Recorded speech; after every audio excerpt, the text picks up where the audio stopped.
Welcome to 30 minutes of VOA Learning English, the voice of America's information service for people learning English. Join us now for the Education Report and the Making of a Nation, coming up after As It Is.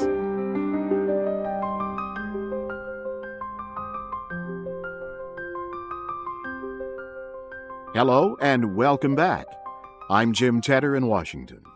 Today we're going to talk about something that is worth a lot of money, and it's buried in the ground.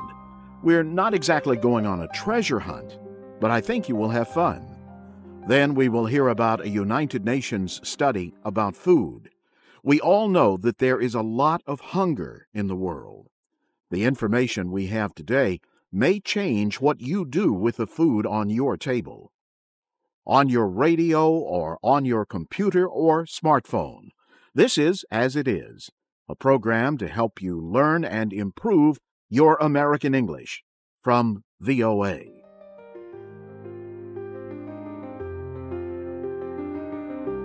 Scientists say that a very large amount of something of great value may be hidden away in an unlikely place. A recent study shows that the world's largest source of rare earth elements may be in North Korea, and a company based in the British Virgin Islands has signed a joint agreement to look for those elements. Observers say this could change the rare earths market and politics in Northeast Asia. But they say this could only happen if North Korea is willing to make reforms. A geological study shows that North Korea could hold some 216 million tons of rare earths. These minerals are used in electronics like smartphones and high-definition televisions. If the study proves true, the results would increase the known sources of rare earths in the world by 100%. The private company S2-E Minerals Limited announced results of the study in December. The company also announced a 25-year deal to develop the deposits in Jeongju, northwest of the North Korean capital, Pyongyang. The joint project is called Pacific Century Rare Earth Mineral Limited. It will work with the Korea Natural Resources Trading Corporation, owned by the North Korean government. Scott Bruce is with the East-West Center in Hawaii. He says the deposits could affect China's hold on the market, and he says they also could improve North Korea's relations with Japan and South Korea. Those countries are among the biggest importers of the minerals. If North Korea was able to really launch this program and develop its own industry in these areas, it could potentially leverage them to try and integrate itself into its neighbors and no longer be the black hole in the center of Northeast Asia. For years, North Korea's mineral wealth has been estimated to be worth trillions of dollars.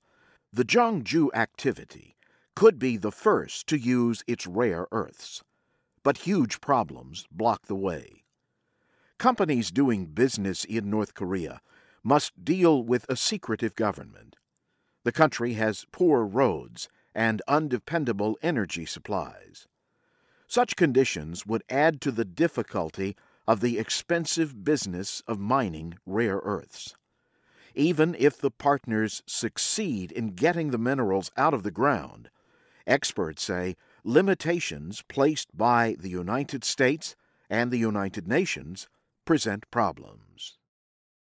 Mr. Bruce says foreign mining companies have to include these costs along with political threats in their planning. The last company that really went in big in the North was, of course, the South Koreans during the Sunshine Policy. And you had KORES, the Korean Resource Group, that invested heavily in a few joint mineral projects in the North. He says the group lost all news of what was happening in those mines when relations between the Koreas worsened. Pacific Century will build a rare earths processing center in Jeongju. North Korea's working conditions include forced labor. That would place foreign companies in danger of being charged with human rights abuses. Pacific Century says it is an honest mining company with controls in place to make sure it honors international standards.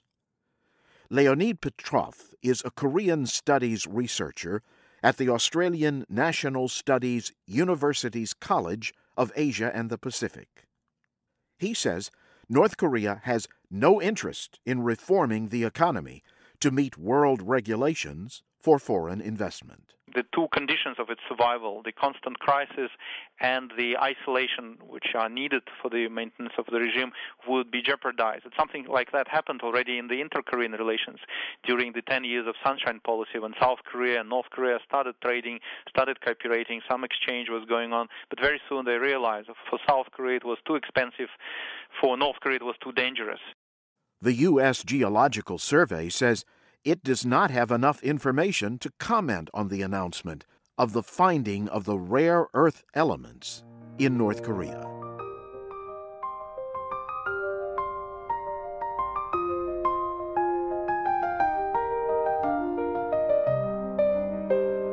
We all know that many people around the world go to bed hungry every night. But did you know that between 30 and 40% of the food in the United States and most wealthy countries is thrown away every year? Christopher Cruz joins us with more.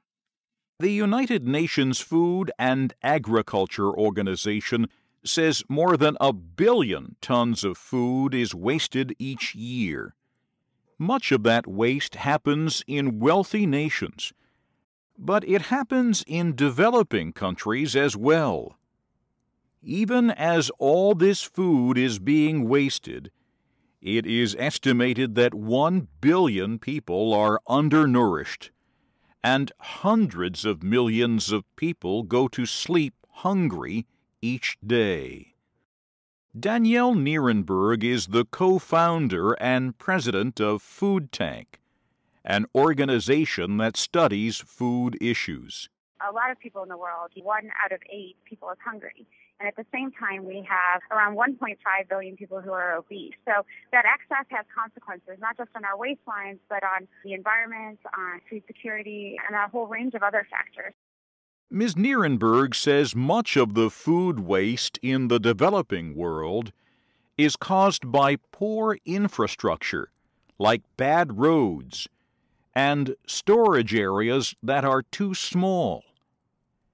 In wealthy nations, people are to blame because they buy more than they can eat. Ms. Nierenberg also blames dates that are printed on food containers. These dates tell buyers and sellers what date the food should be sold or eaten by. She says these dates cause people to throw away food too soon. VOA spoke with Ms. Nierenberg when she was in Milan, Italy. She was attending the Barilla Center for Food and Nutrition yearly meeting. Officials at the meeting released what they call the Milan Protocol. The document calls on international leaders and policymakers to improve food security. It not only focuses on food waste, but creating better and more sustainable agriculture systems, as well as focusing on healthy lifestyles and really helping reduce the epidemic of obesity and overweight that is plaguing not just rich countries, but poor countries as well. Ms. Nierenberg says the amount of food wasted each year shows there is already enough food to feed the planet.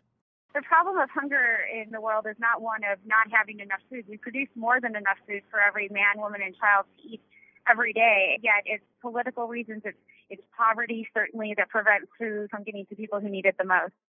I'm Christopher Cruz.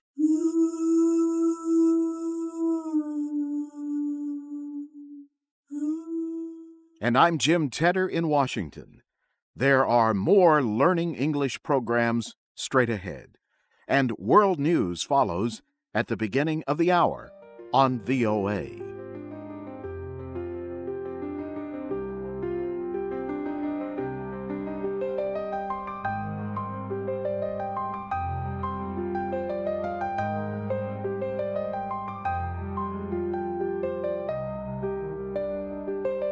The Education Report is next, followed by The Making of a Nation.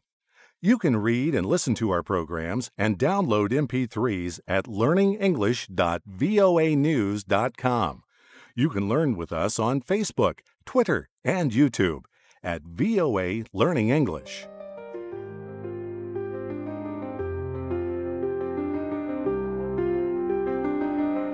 From VOA Learning English, this is the Education Report.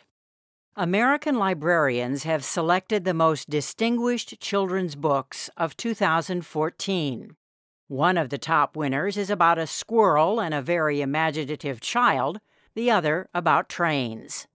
Deborah Taylor is a librarian at the Enoch Pratt Free Library in Baltimore, Maryland, who has served on several award selection committees.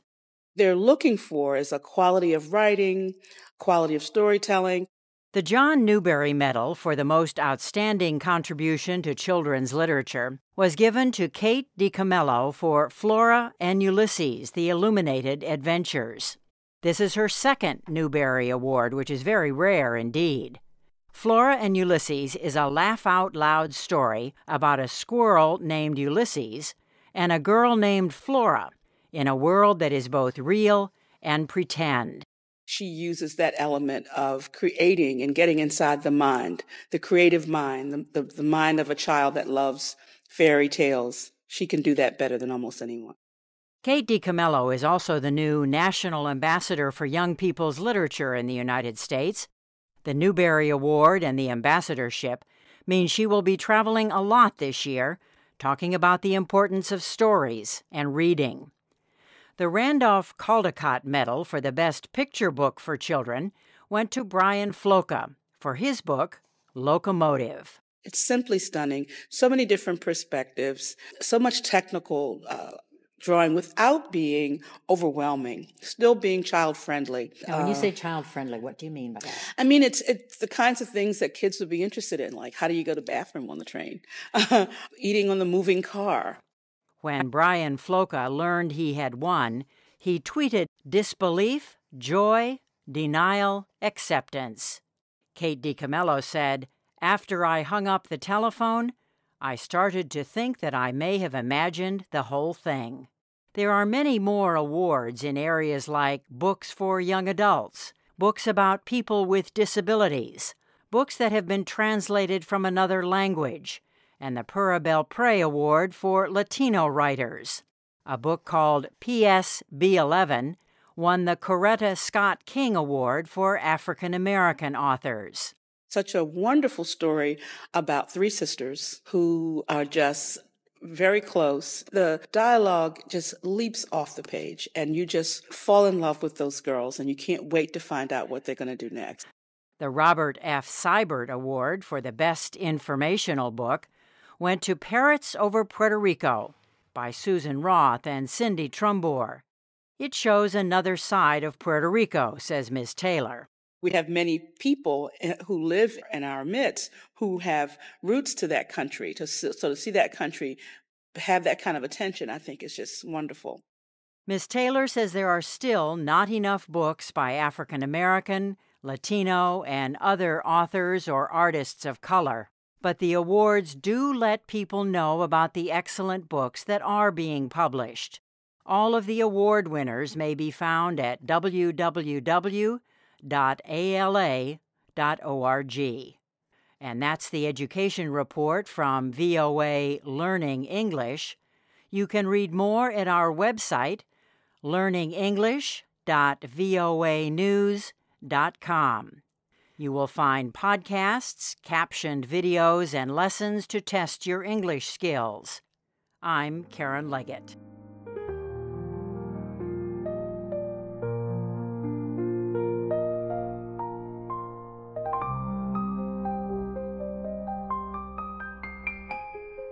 From VOA Learning English, welcome to The Making of a Nation, our weekly program of American history for people learning English. I'm Steve Ember. Last week, we talked about slavery in new American states and whether Congress could set the conditions for statehood. The Missouri Compromise in 1820 settled the issue for a short time. The compromise said that Missouri could enter the Union as a slave state, and Maine could enter as a free state. By approving these two states at the same time, Congress kept a balance of power in the Senate between slave and free states. But the compromise also said no more states in the northern Louisiana Territory could be admitted as slave states. As a result, slavery could not enter the new areas of the United States. Some people did not like the compromise. They said it limited the ability of slave owners to settle in the country's western territory. Others said the Constitution did not permit Congress to say that new states had to be slave or free. Even President Monroe did not believe the government had the power to make such decisions. Yet he approved the compromise. He was trying, he said, to avoid a civil war. Monroe's decision to approve the compromise did not hurt his election chances in 1820. There was, at this time, really only one party, the Republican Party, and he was its leader. The opposition Federalist Party was dead. It was no longer an election threat. So Monroe was the only presidential candidate in the election of 1820. He received the vote of every elector except for one. William Plummer of New Hampshire voted for John Quincy Adams. He explained later that George Washington had been the only president to get all the electoral votes. Plummer said he did not want anyone to share this honor given to Washington.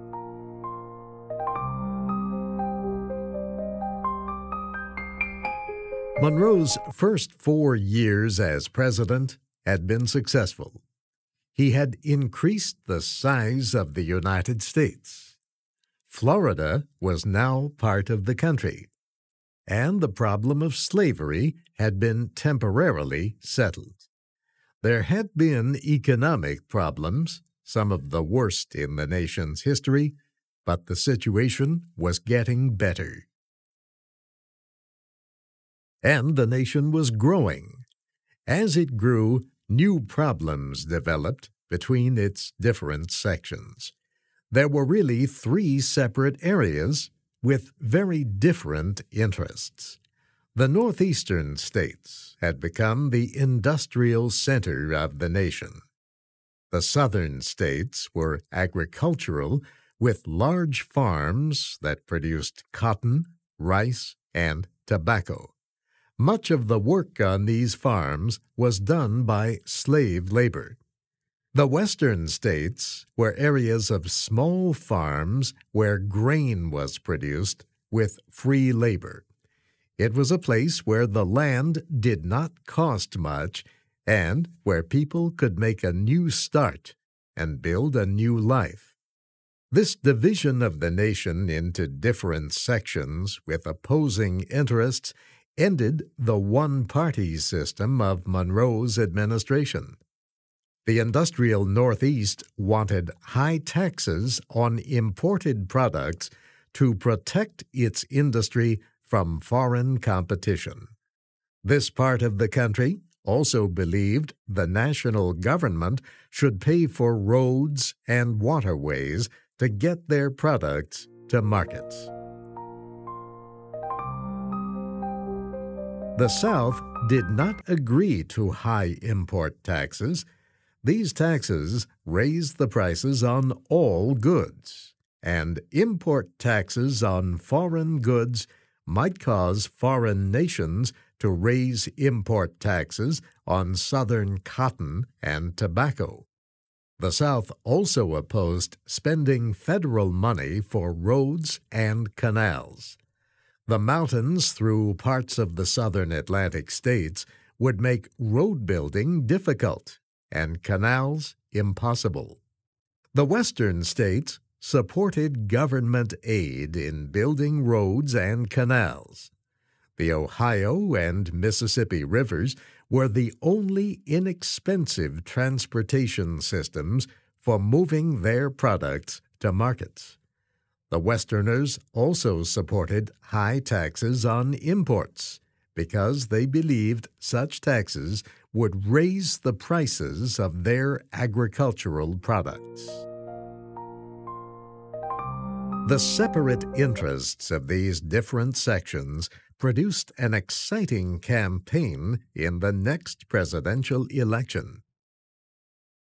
Each section had at least one candidate. Several had more than one. The campaign began almost as soon as Monroe was elected for the second time. At one time, as many as 16 men thought of themselves as presidential possibilities. By 1822, the number had been reduced to 6 men.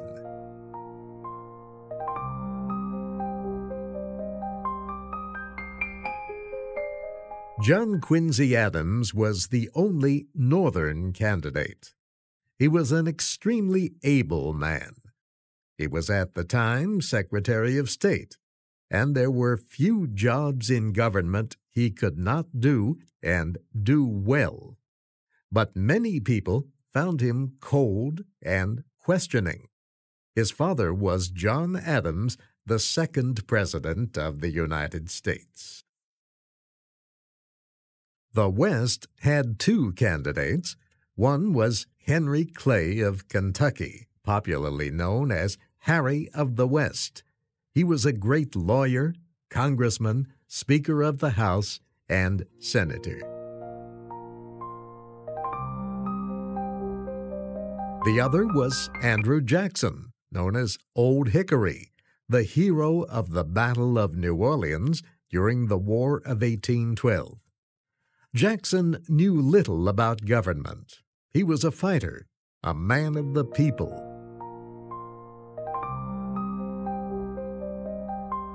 In the election of 1824, Jackson got the most electoral votes, 99, but he needed 130 to win a majority.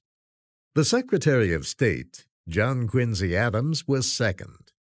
Treasury Secretary William Crawford was third, and Henry Clay of Kentucky was fourth. Because none of the candidates got a majority of the votes, the decision went to the House of Representatives. The House voted on only the 3 top candidates for president. The most powerful man in Congress, Henry Clay, was not therefore a candidate. But Clay's support would be the greatest help any of the candidates could receive. All 3 wanted his support. Treasury Secretary Crawford had suffered a serious illness before the election, and his health was bad. Clay felt he could not support him for that reason. This left Adams and Jackson. Clay did not agree with all of Adams' policies, but he did believe Adams had the education and ability to be president. Clay did not like Jackson, the hero of New Orleans. He knew Jackson was poorly educated and easy to anger. Clay did not think Jackson would be a good president. So Clay decided to support Adams for president. He said nothing about this for a time. Several of Clay's friends visited Adams. They told him that Clay's supporters in the West would be pleased if Adams, as president, named Clay as Secretary of State. Adams told them that if the votes of the West elected him president, he would put a Westerner in his cabinet, but he would not promise that the Westerner would be Clay or that the cabinet job would be Secretary of State. Clay had still not said publicly which candidate he supported, but late in January, a Philadelphia newspaper published an unsigned letter. The letter charged that Clay and Adams had made a secret agreement. Clay, the letter said, would give his support to Adams.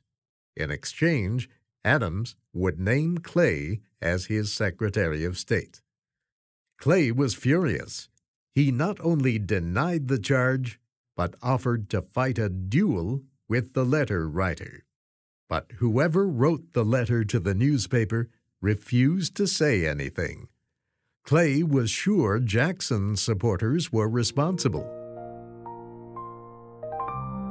Snow was falling in Washington on the morning of February 9th, the day that Congress would elect the president. At noon, members of Congress walked into the House of Representatives. Each state had one vote for president. Adams was sure he would get the votes of 12 states. Crawford had the votes of 4 and Jackson 7. New York was the question. 17 of the New York congressmen were for Adams, and 17 were against him. Adams needed just one of these votes to get the vote of New York and become president. One of those New Yorkers opposed to Adams was a rich old man who represented the Albany area, Stephen Van Rensselaer. Although Van Rensselaer had supported Crawford or Jackson, he really was not sure now whom to support. When the New York congressman voted, Van Rensselaer was still not certain. He put his head down on his desk and asked God to help him make the right choice. After this short prayer, he opened his eyes and saw on the floor at his feet a piece of paper with Adams' name on it. Van Rensselaer picked it up and put it in the ballot box as his vote. This gave Adams the vote of the state of New York and made him the next president of the United States. 2 days later, Adams told President Monroe that he had decided to offer the job of Secretary of State to Clay. He said he was doing so because of the Western support he had received. Clay accepted the offer.